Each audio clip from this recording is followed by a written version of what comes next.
Good morning, everyone. Welcome to the November 2022 in-services. Today, we're going to start with Psoriasis by Jesslyn, and I'm going to turn it over to her and get started.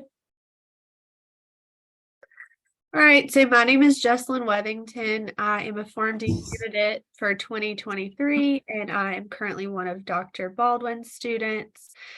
So today we are going to get flared up about psoriasis.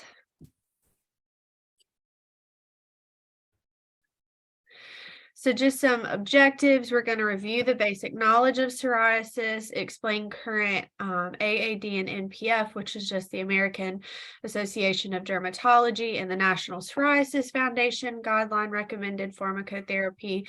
And then we're just going to kind of summarize the effects of psoriasis on everyday life.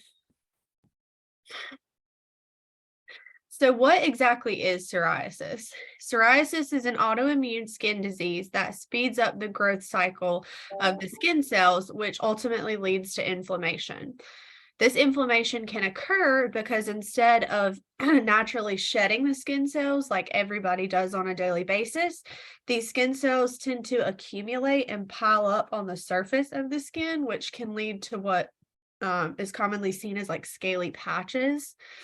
We most commonly see psoriasis on the knees, the trunk, the body trunk, the elbows, and also on the scalp. Onset is typically in adulthood, but it can occur in childhood. Just it's not as common in childhood.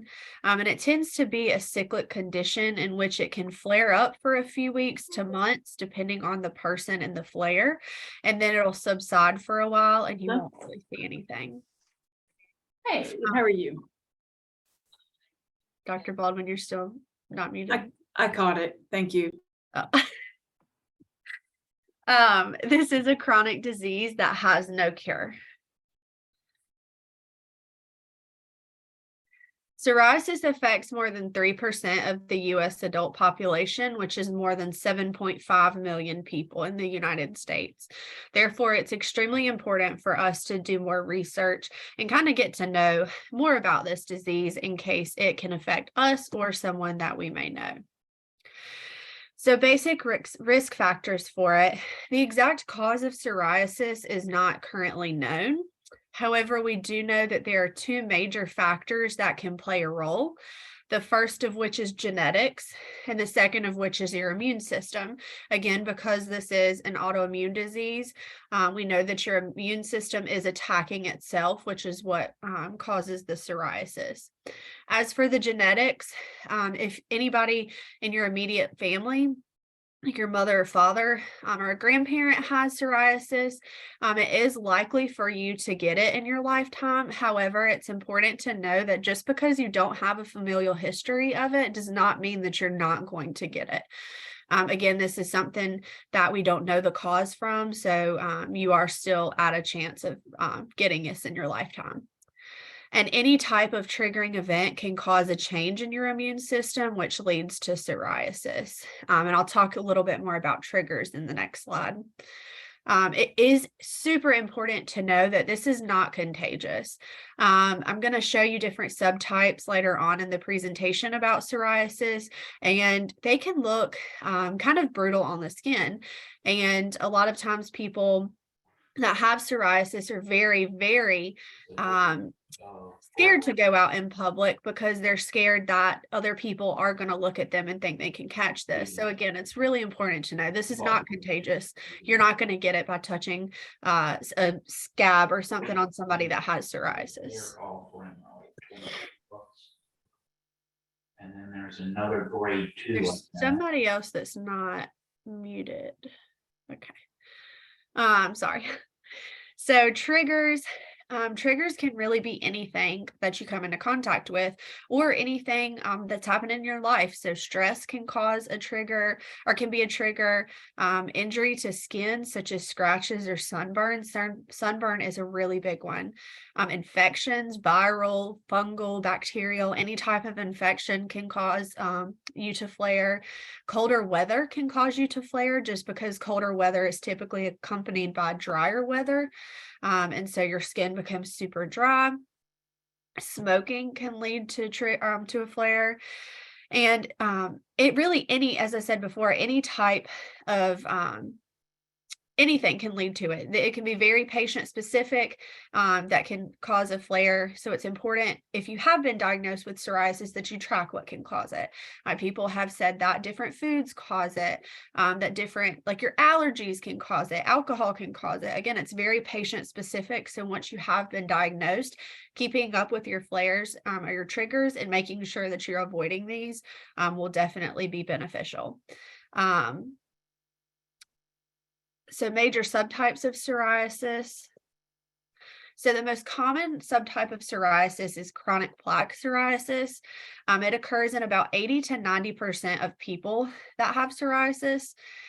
This is typically presented with patches of thick and raised skin known as plaques, as you can see in this picture. You can also have a dry, silvery white coating, sometimes known as scales, that are on it. These plaques can be smaller plaques that form into a bigger plaque. As you can see with some of these pictures, it looks like maybe they started separate and kind of went in together. And this can occur really anywhere on your body. The next type is Guttaut psoriasis. I apologize if I'm saying that wrong. I promise I practiced it. This is known as an acute onset of numerous small bumps or inflammatory plaques that are pink in color. As you can see, it kind of almost looks like chicken pox in a way. It tends to cover much of your torso, your legs, and your arm, although it can also develop anywhere on your head. So it typically is going to be on your extremities and on your torso, like your abdomen. This usually clears within a few weeks or months without any treatment, and it may never return. There's no way to really know in each person whether or not this will return. You could have Guttaut psoriasis once and it would never come back. You can go on to develop chronic plaque psoriasis after your first outbreak, or you could just have it for the rest of your life. It's very, very hard to figure out what's going to happen after. And it tends to develop in children and young adults who are recovering from an infection. So there has been data with a proven link between strep throat in children and development or increased risk of a first outbreak of Guttaut psoriasis. So it's really important to make sure that you're keeping an eye on your kids that have strep throat. The next type is pustular psoriasis. This is a more rare form. And it presents with pus-filled bumps that typically appear on your feet and your hands. This can be extremely sore, painful, red and swollen skin. And it's important to note that this is not an infection. So most of the time people see like little pus-filled bumps and they automatically assume that they have an infection, which is a very good inference. But in this case, this is not an infection. This is just psoriasis. And you can have a more generalized form of pustular psoriasis in which the bumps rapidly appear all over your body. If this is the case, then you should seek medical attention immediately, because this is a life-threatening case. But if it's just located on your feet or your hands, then it's not. You can treat it with topical steroids. The next type we have is inverse psoriasis. So this is smooth red patches of skin that almost look raw in appearance. They typically occur in areas where the skin touches the skin or the skin folds, such as your armpits, your genitals, under your breasts, or in the crease of your buttocks. And these can be triggered by fungal infections. Again, these can be triggered by anything. However, a lot of times in patients that do have skin folds, underneath the skin fold, it can become moist or maintain moisture from sweating, which commonly leads to fungal infections. So that's really a big trigger for inverse psoriasis. Next, we have erythrodermic psoriasis, which is a rare type of psoriasis. This is life-threatening and requires immediate medical care. You generally have another type of psoriasis that either worsens or it doesn't improve with treatment, which ultimately leads to this. And as you can see in this picture, the skin on most of the body looks burnt almost, and it's usually accompanied by systemic symptoms such as chills, fever, muscle weakening, rapid pulse, and severe itch. Again, if you were to ever develop this, you would need to seek medical attention immediately because most of the topical treatments will not cover you at this point. And then lastly, we have nail psoriasis. Nail psoriasis can accompany any type of subform that you may have of psoriasis. As you can see, there's 3 different nails with different depictions of what it can look like. You can have tiny dents in your nails. You can have discoloration such as white, yellow, or brown. You can have rougher nails, and then you can have like lifting of the nails from the nail bed, or even buildup of the skin cells underneath the nails, which can lift the nail up itself. And this typically, you won't usually see this all by itself. You'll see this in addition to one of the other forms of psoriasis. As for the diagnosis, so a board certified dermatologist will look at the different symptoms such as itchy skin. They'll look and see if you have any joint problems, such as psoriatic arthritis. They'll look to see if you do have a familial history. And then they'll look at different changes in your life, such as a recent infection or stress, to really see if anything could have triggered a flare up. There's really no definitive diagnosis yet for psoriasis. Is kind of just looking at an overall picture. However, they do have, or some dermatologists will scrape some of the skin cells off of like wherever you're having a potential flare, and they can look at it under a microscope and try and get a better picture of it. So we'll just start off with some non-pharmacologic therapies. So first would really be phototherapy. And there's many different options that you can try. They have some in the doctor's office. They have home phototherapy, laser phototherapy. There's a multitude of options, and it has been proven to be very beneficial for flare-ups. Exposure to natural sunlight can actually help treat a psoriasis flare. However, it's important to know, as I mentioned before, that sunburns can trigger flares. So making sure that if you are exposing yourself to natural sunlight, that you are wearing sunscreen and you're not staying outside too long. Saltwater baths or ocean water can also help with the psoriasis flares at any point in time and are good. So if you're at the beach, a lot of people say that this will help their flares. Some non-pharm treatment. So hydration is key. This is going to be the first step that anybody should go to if they think that they're experiencing a psoriasis flare.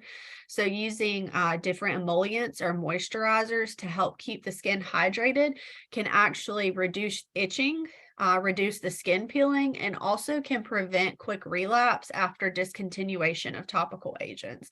So again, really making sure that the first step that you do if you have psoriasis and you think you're experiencing a flare is making sure that you keep your skin hydrated. And that's all the time, not just during a flare. So the first line pharmacologic treatment that you'll have to get a prescription for from your dermatologist would be a topical corticosteroid.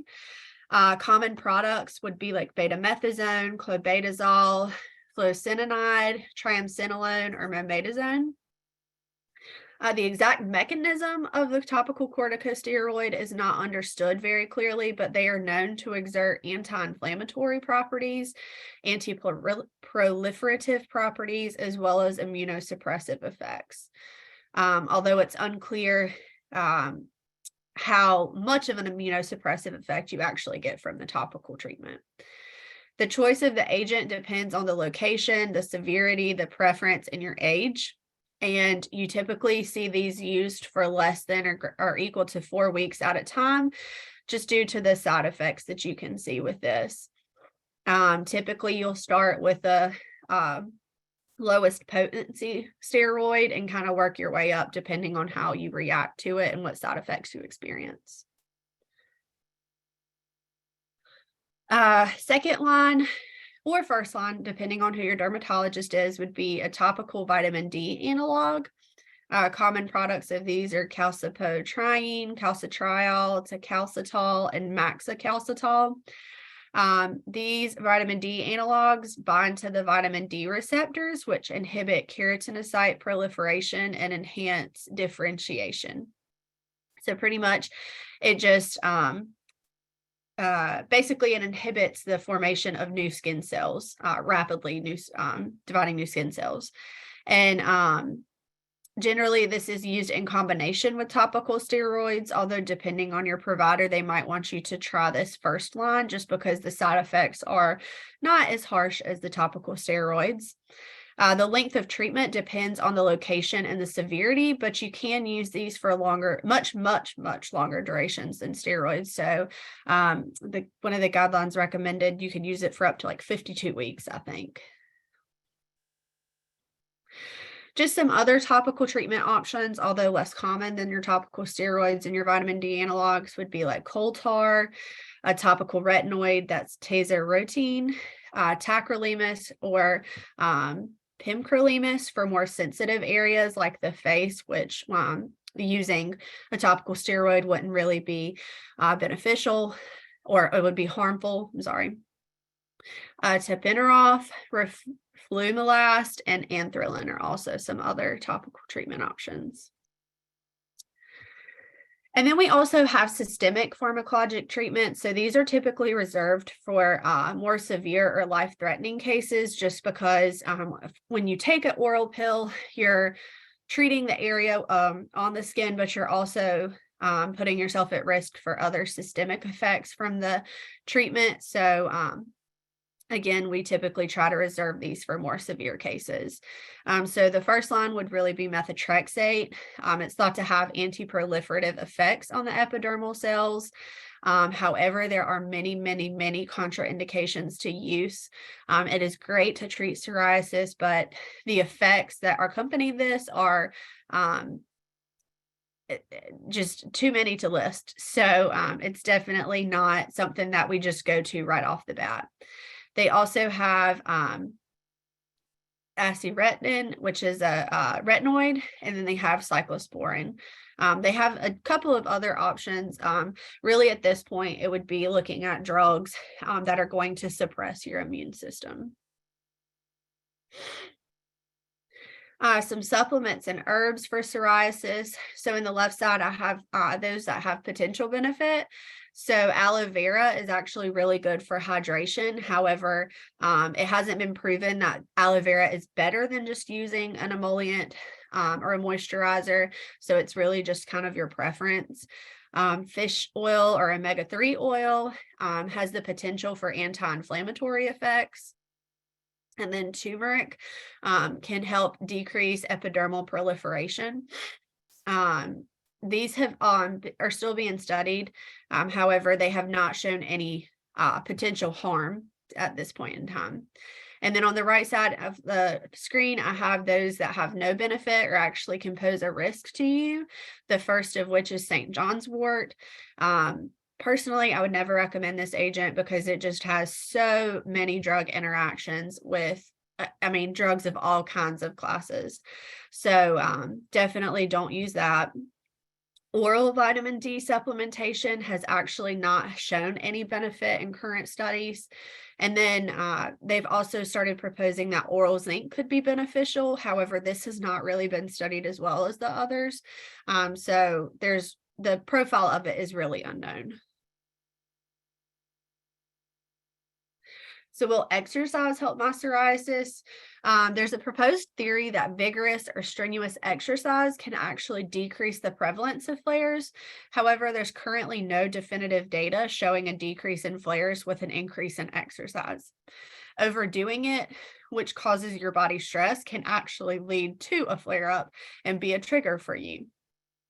It's also hard to precisely say that exercise can decrease the likelihood of a flare due to the overwhelming number of triggers that can be associated with flares.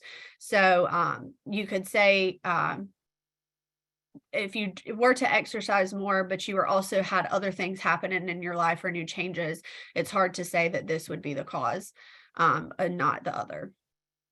And then during flares, exercise is typically not really tolerated just due to the pain and discomfort that somebody experiences when they're experiencing a flare up. So can psoriasis impact aging? Long story short, no. Psoriasis is not going to cause your skin to age any faster. However, symptoms that are associated with it can become more severe with aging, and it can increase your likelihood of getting other conditions like psoriatic arthritis. So 1 in 3 people with psoriasis actually progress to psoriatic arthritis. It can increase your likelihood of having cardiovascular disease, depression, metabolic diseases such as type 2 diabetes, and even Crohn's disease. So just some overall recommendations for life with psoriasis. So know your triggers. This is super important so that you can try to avoid doing things or eating things or being exposed to things as much as possible. And if you are having to be exposed, like colder weather, if that's a trigger, making sure that your skin is well hydrated. Making sure that you're doing regular checkups with your provider and your dermatologist.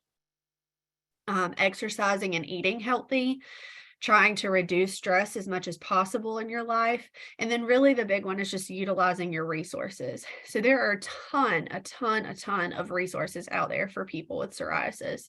I've listed a few here. So the National Psoriasis Foundation, Psoriasis Speaks, and the American Academy of Dermatology Association are some of the biggest ones that I found during my research.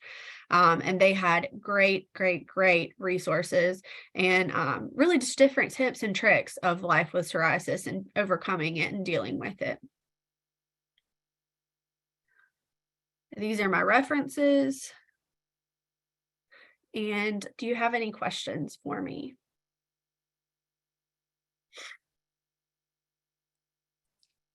Can you tell us, I know this isn't your topic, but a little bit more about psoriatic arthritis? Is it something that flares up and causes like arthritic spell, or is it just something that's more long-term? Yeah. So I would have to do a little bit more research into like whether or not it is flared or if it's something that's more long-term. But I do know that typically with your immune system, it's the same basic concept as psoriasis. So your immune system is actually attacking itself. And instead of doing so on the skin cells, it's actually doing so in the joints. So the immune system is attacking your joints and it's causing inflammation. Just because you have psoriasis doesn't mean that you're going to get psoriatic arthritis and vice versa, although the two can be seen commonly together. So like I said, 1 in 3 people with psoriasis commonly go on to develop psoriatic arthritis. It would typically present within about 10 years of each other, although it can take longer to do so. But I would, like I said, I would have to look into whether or not it's a flare up or if it's a long-term thing, like with the psoriasis. I would say it would be probably a little bit of both. So like with psoriasis, it's typically something that's not going to go away. You're going to have it for the rest of your life, but then little things can cause it to flare up or become more known. So making an educated guess, I would say it's about the same in that you will have psoriatic arthritis for the rest of your life. There are things that can trigger it and make it worse. And that's just when you would need to take supplements, or like I know for mild psoriatic arthritis, you typically would start with like NSAIDs. And then as it progresses to more moderate and severe, that's when you would start using immunosuppressive agents to kind of calm your immune system down. So That's great. Thank you. It was a great presentation. Thank you. I'll get back to you on the rest of it, though. I can do a little bit more research and send Casey something to send your way. Jennifer, I forewarned her, or I prepped her that might be a question, and because it's related but not, Jesslyn and I decided that I'm not gonna lie. that it would require its own separate presentation. Oh, yeah, absolutely. I was just So- curious. I think it answers it enough for me. I don't have psoriasis or have a family member with it. So I was just curious. Oh, But I no. think typically following just the idea of arthritis in general and the way it works. I mean, even just typical arthritis, people have flare-ups and but also suffer at different times, different things trigger it. So I think it's fair to say that it's a little bit of both too. But yeah, that was great. That was a great presentation. Yeah, no, you're not the only one, and I was forewarning Jesslyn because just this year, actually, honestly, within the past 2 years, I've heard people getting diagnosed with psoriatic arthritis. I've heard about 10 people just either right before or just since the pandemic. So it's probably one that I'll turn around and do. We backed and forth it, and the decision was, yeah, stick with the topicals. Are there any other questions for Jesslyn? And sorry, Jesslyn, that was a client that had called about, thank you for yelling at me that I had not muted myself. I thought I did, about a Medicare Part D question. It's on. Does anybody have any further questions? And if there's anybody online that I have not caught and you wish to have handouts, you can message me here or tell me who you are and I'll send you the handouts as well.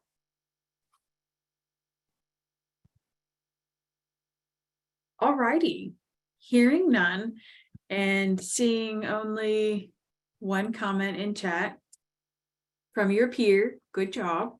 I'm going to